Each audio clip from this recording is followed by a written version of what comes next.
అందరు కూడా నాకులాగే ఎక్కడన్నా విత్తనాలు దొరికితే కప్పెట్టండి మట్లో. నేనైతే అక్కడ విత్తనాలు కోసుకొని కప్పెడుతున్నాను.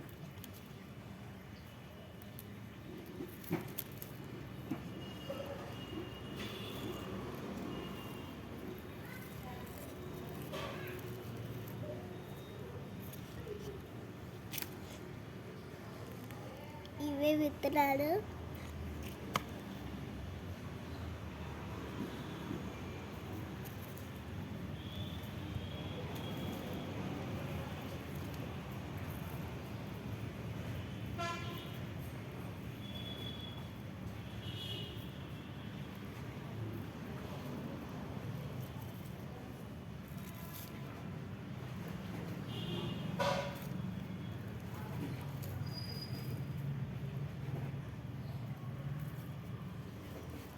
మీరైతే ఎక్కడన్నా ఒకే హోల్ అన్నీ వేసుకున్న పర్లేదు. నేనైతే వేరే వేరే